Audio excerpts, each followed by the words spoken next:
We can't just give our brains information any old way. There's a certain syntax that we must use, a certain language pattern that we must use when we give ourselves information for it to be effective. Coping statements are made up of two critical components. Component number one, they are in the present. Component number two, they are positively phrased. So let's go over those two components because number one, they are in the present is very simple. Normally, we will say to ourselves things such as, I'm not going to get angry. I'm not going to let them get to me. I'm not going to cry. And that's all in the future. And so our brain really doesn't know how to process that information, and therefore it does not. And we'll say to ourselves things that are negative, such as, I'm not going to get angry. I'm not going to cry. I'm not a baby. I'm whatever. I'm not going to let them get to me. Instead, what we want to say is what we are right now. So as a very simple template, if you wanted to use this as a simple template to create properly formed coping statements, remember that you can always just use the simple I am phrase and then fill in the blank at the end. For example, instead of I'm not going to cry, I am calm. Instead of I'm not going to let them get to me, I am cool, calm, and collected. And I realize that we can't throw our emotions out the window. I mean, we can't have total control over our emotions. However, we can have some control over our emotions as opposed to the average person who has no control because they have not yet invested in simple strategies that help them do that. So the next time when you start to feel as though you are emotionally becoming out of control or emotionally charged, remember your coping statements. Now, there's a reason, by the way, we have these flashcards because coping statements, when you need them, are not easy to formulate. Like right after I give a lesson such as this one in a class, I will ask somebody, all right, give me a coping statement to help keep your emotions under control if you feel as though you're about to start crying. And the average person will say, okay, I'm going to be strong. And they will formulate it positively, but in the future. So it might sound very simple in the present and positively framed. However, it's not that easy when you need them because what happens is at the time you need a coping statement, you're already in the emotional right-hand side of your brain. So you want to practice using and reciting coping statements when you don't need them. That's why we have that flashcard. So you carry it around. This week, I'd like you to focus on coping statements, practicing them, using them, memorizing them so that when you need them, you can throw them out and they'll be properly phrased in the present and positive. Those are coping statements. I know that a lot of people who are watching this video struggle with remembering names. And we find ourselves in situations where we're meeting somebody at a professional event for the second or third time, and we know we've met them before. We know they have given us their name, but we can't remember it for the life of us. So what I'd like to do is teach you one very simple strategy, and we'll cover more later, that will help you remember people's names. The next time you see somebody whose name you may have forgotten, don't be afraid to simply walk up to them and say, hi, I don't know if you remember meeting me, but I'm Dan O'Connor. What's your name again? Of course, you want to substitute your name for mine, but it's normally okay, and people don't mind when you walk up to them and say, hi, I don't know if you remember meeting me, but I'm so-and-so. What's your name again? They'll give you their name, and then that's over. We don't have to play the old bringing a friend over and say, hey, ask them what their name is in front of me so that I can pretend like I remember it. Normally, we don't need to do that. But to avoid that whole situation, the strategy that I have found the most helpful of all is when I meet somebody, I'll ask them their name. And then when they give me their name, I will have to take a moment and mentally picture somebody who shares that name. Hopefully, it's a cartoon character, a funny movie character, somebody that I know well who is a character. What you want to do is associate that person with some other person whose name you know very well and that hopefully strikes an emotional chord with you, such as humor. Because, for example, I met a woman recently whose name was Patty. And so immediately when I met her, I, in my brain, visualized Peppermint Patty, from the Peanuts, standing beside her and kind of holding her shoulders. And the reason you want to do that is when you create that visual image of the person whose name you remember doing something with that person. It could be slapping them in the face. It could be throwing a football at them. It could be holding their hand. It could be standing beside them and stroking their hair. But when you know somebody who has the same name as someone who you just met, picture that person doing something with the person that you just met. Again, something physical where they're touching, where they're together. And what that does is creates a very strong picture in your brain because you're using somebody that you already know, that you're already familiar with. Again, it can be real or it can be an imaginary character. It could be somebody that you saw in a movie, on a cartoon, but someone who you're already familiar with. If you can connect them with that person that you just met visually and doing something, and especially if you can connect it with humor, the next time you see that person, it's much, much easier for your brain to remember not their name, but the character that you associated with them, doing something with them. And that, in turn, helps you remember their name. The other thing that helps you remember people's names is as you're doing this, because really, unless you have some type of mental hook, you will be doomed. You cannot remember everybody's name. It's impossible. If you go to any of those memory seminars or if you read a book on improving your memory, they all have that common link. They all tell you, don't just try and repeat their name in your head or, say to yourself, Midge, Midge, Midge, Midge. Don't try to rely on your memory to help you remember things. Instead, you have to play games in your head. You have to have hooks. You have to have creative stories to help you remember things. They all have that in common. And so while you're creating that mental hook to help you remember that person's name, repeat their name out loud at least 3 times when you first meet them. For example, when I met Patty, I said, "Hi, I'm Dan O'Connor. What's your name?" And remember that when you meet somebody, that's the verbal pattern you want to use. Not simply, "Hi, what's your name?" You want to say, "Hi, I'm so and so. What's your name?" as you extend your hand to shake their hand. And when I said, "Hi, I'm Dan O'Connor. What's your name?" And she said, "Hi, my name's Patty." I shook Patty's hand and I said, "Hi, Patty. Nice to meet you. Tell me, Patty, yada, yada, yada."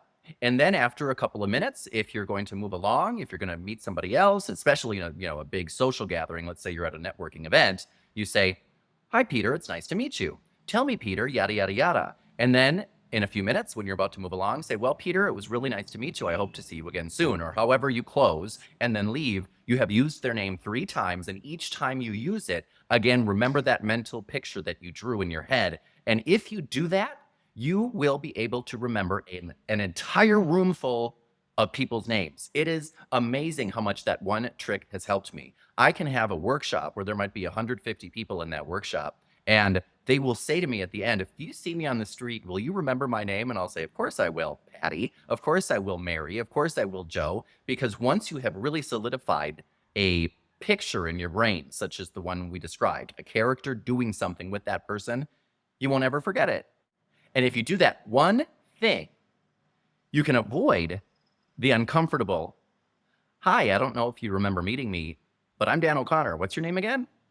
And people will be in awe of your ability to remember everybody's name.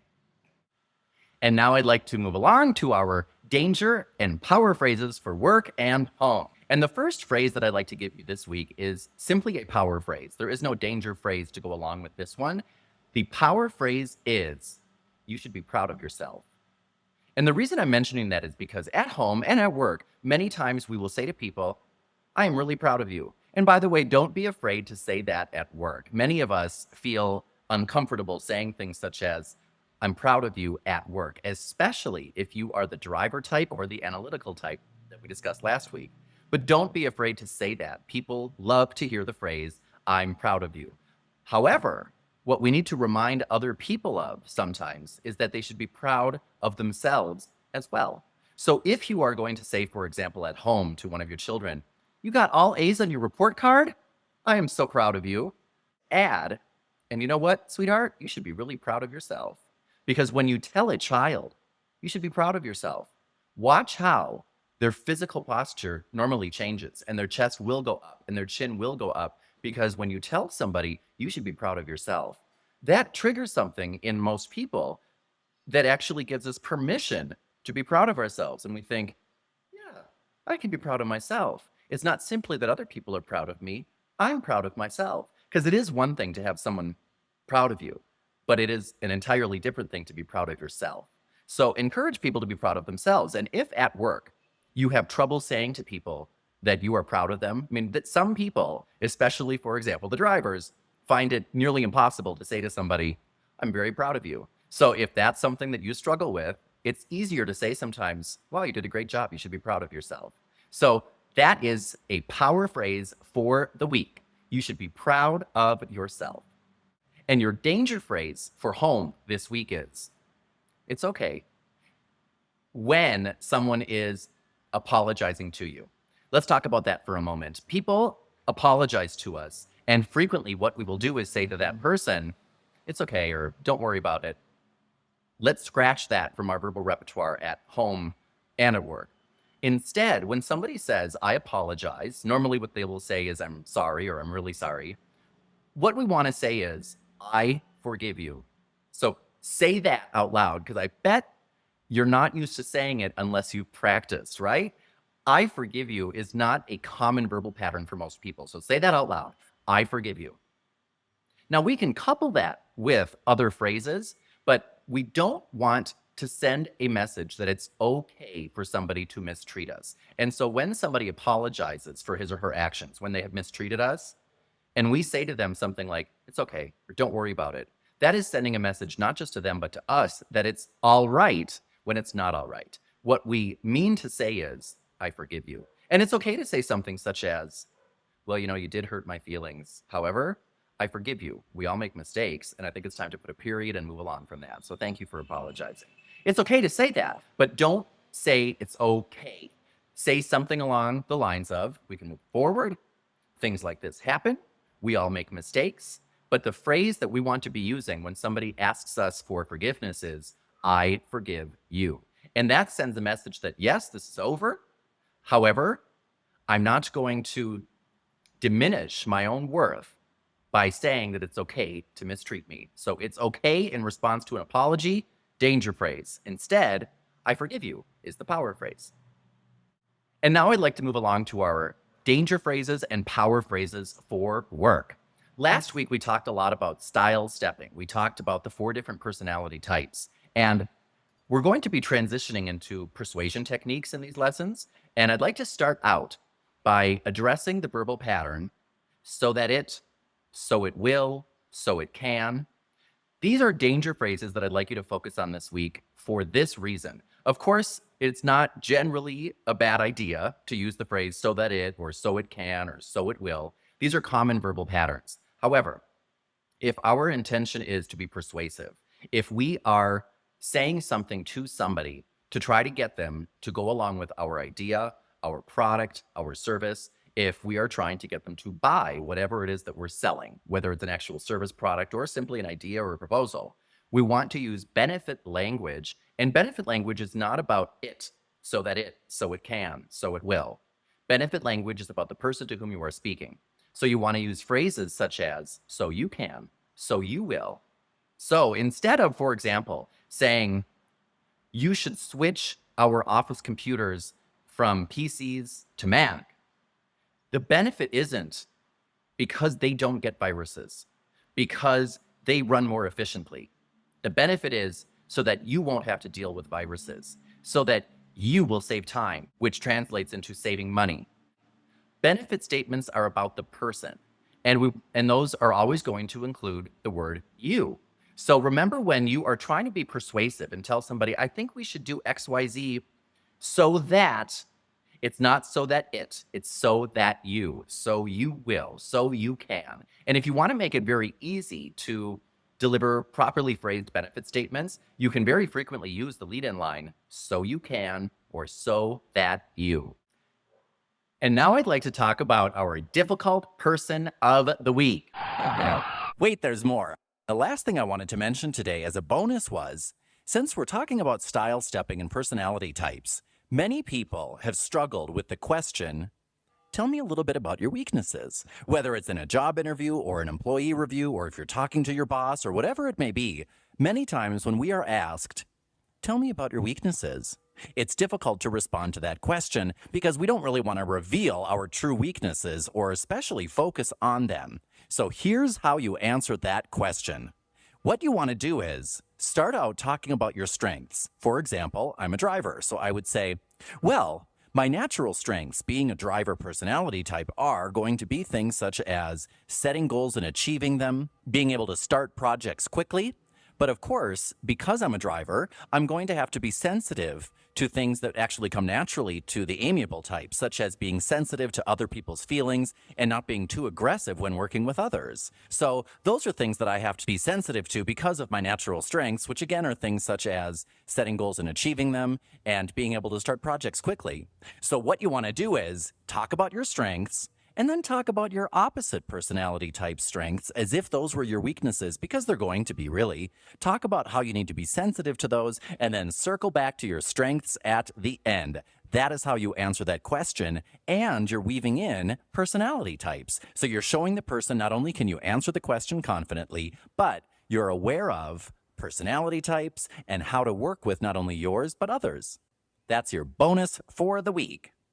And our difficult person of the week is the time sucker. We have to remember one of the principles that we discussed at the beginning of these lessons was if we don't manage our time, someone else will manage it for us. And many times what happens is we have time suckers in our lives that suck the time out of us. We'll see them coming down the hallway at work and we dread them stopping by our office because we know that they're going to stop in and 20 minutes later leave, and they will have sucked 20 minutes out of our day, which actually translates into much more than 20 minutes.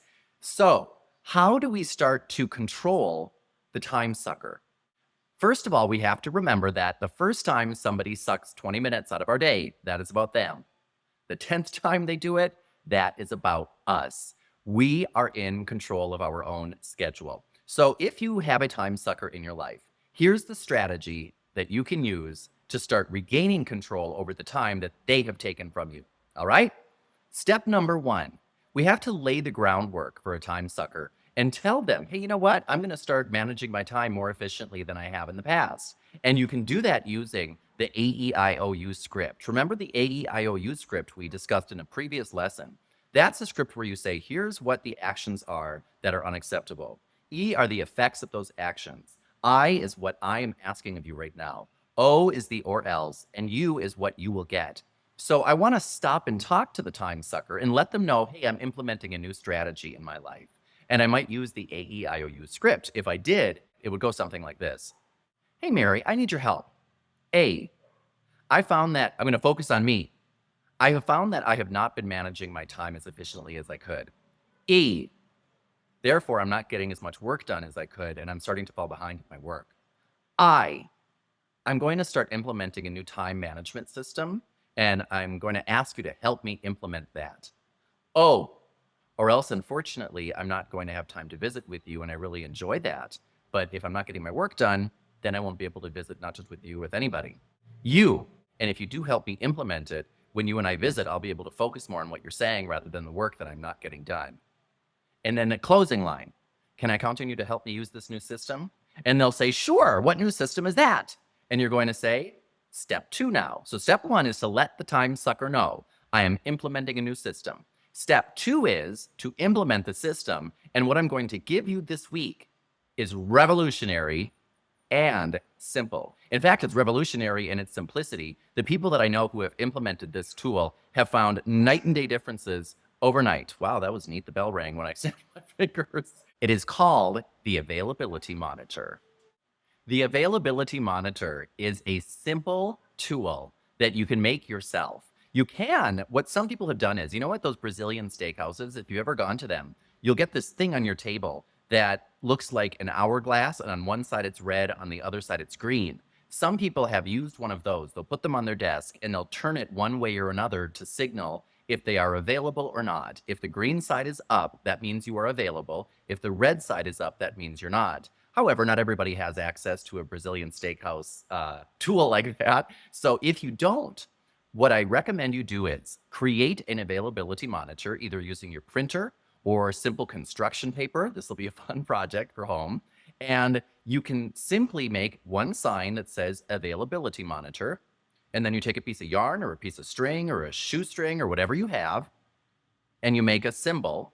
On one side, it's red and it says unavailable. On the other side, it's green and it says available.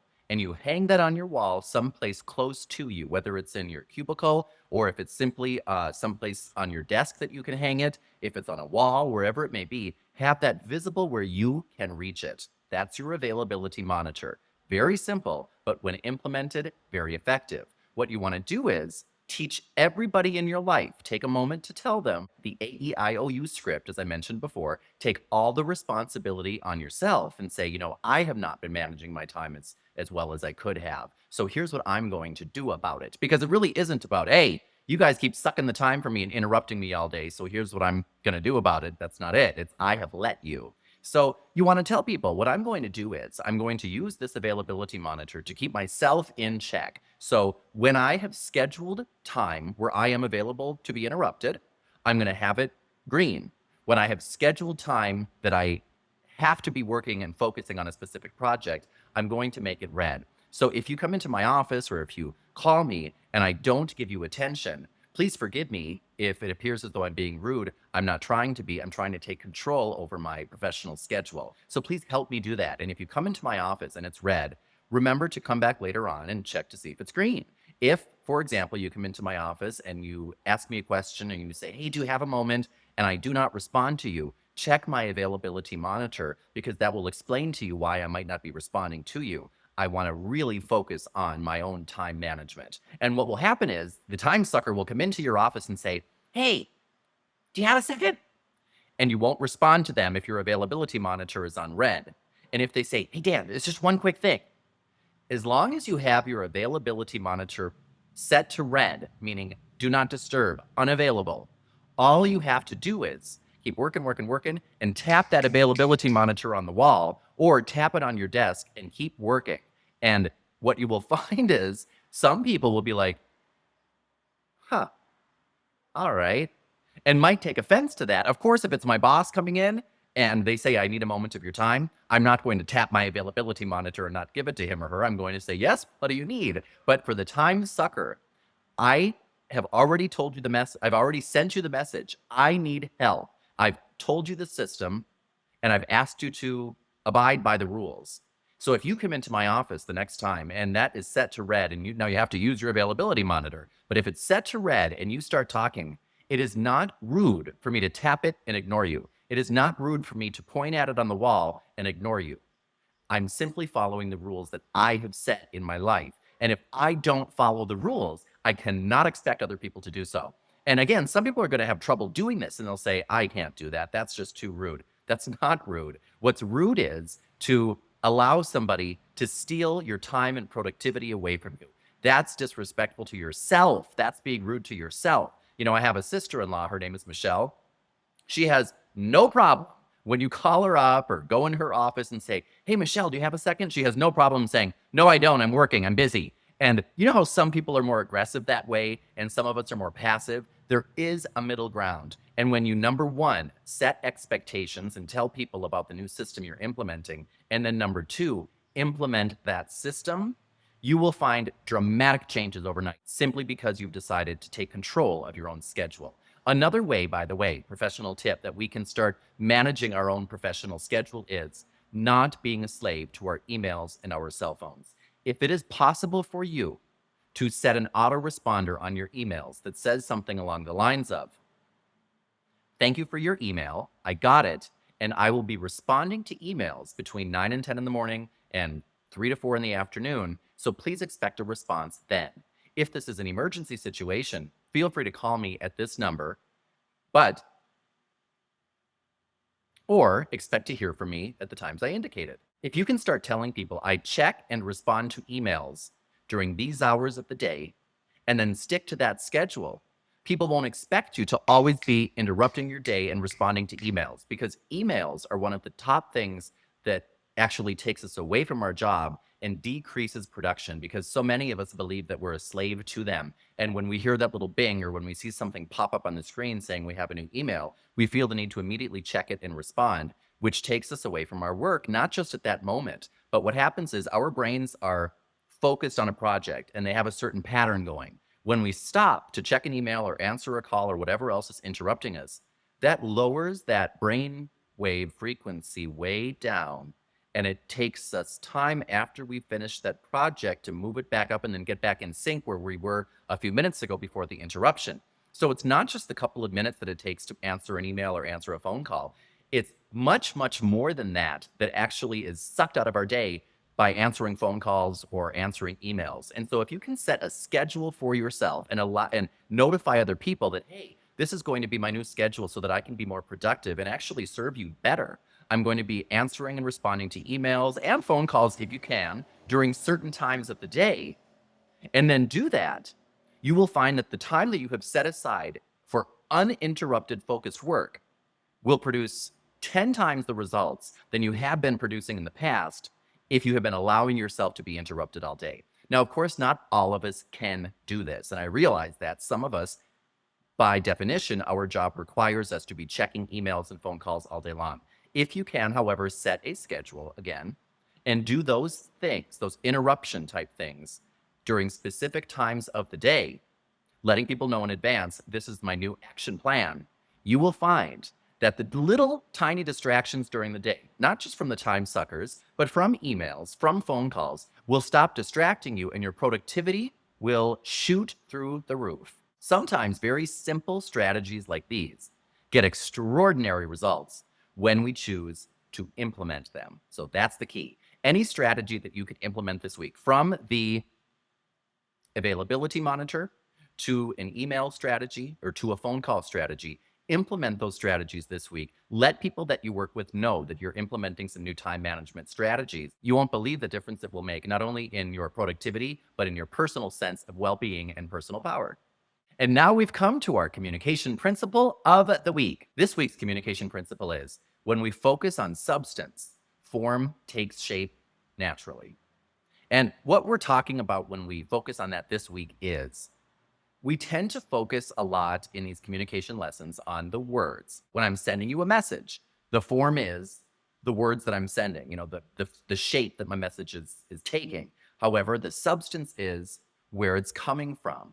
Who am I when I'm delivering this message? And many times when we're dealing, for example, with difficult people, we worry a lot about, what am I going to say to make them understand? What am I going to say to change their behavior? What am I going to say to let them know how they hurt me? Or whatever it may be that you're struggling with communicating. If we instead focus on, who is the person, me, who is delivering this message, and what is my true intention, which most of the time comes down to, my true intention is to be a more loving, peaceful person. And if that is my true intention and I focus on that, the words, whether I use complicated words or simple words or fancy verbal patterns or no verbal patterns or stumble over them or say them eloquently, whatever it may be, it won't matter as much, because the substance is going to be so pure that the form takes shape much more naturally and easily when we are focusing on the substance rather than the form. So this week, I'd like you to focus on that, along with our verbal strategies and eliminating some phrases and adding some phrases. Because if I were to buy a gold ring, for example, and I were going to look at 10 rings that were all made of gold, they all might be made of the same gold, they all might be the same weight, but I'm going to be more naturally drawn to one ring than I would be to another ring, because shape draws my attention. I notice shape, but I also know inside of me that when it comes right down to it, they're all gold. It's all the same substance, different forms. So the form helps people take notice of our substance. The people will choose some forms over other forms. But when it comes right down to it, whether it's buying rings or sending a communication message, in the end, it is really the substance, what it's made of, that people find the most valuable. So this week, I would like you to focus on that, which is going to actually bring us back to our personal compass and focusing on who I am, why I'm here, and what I want. So remember, this week, don't get so anxious about the words. Instead, if you learn how to create the right molds, just as if you were making pottery on one of the wheels, you can learn those skills. Easy. That's something that we learn just by repetition.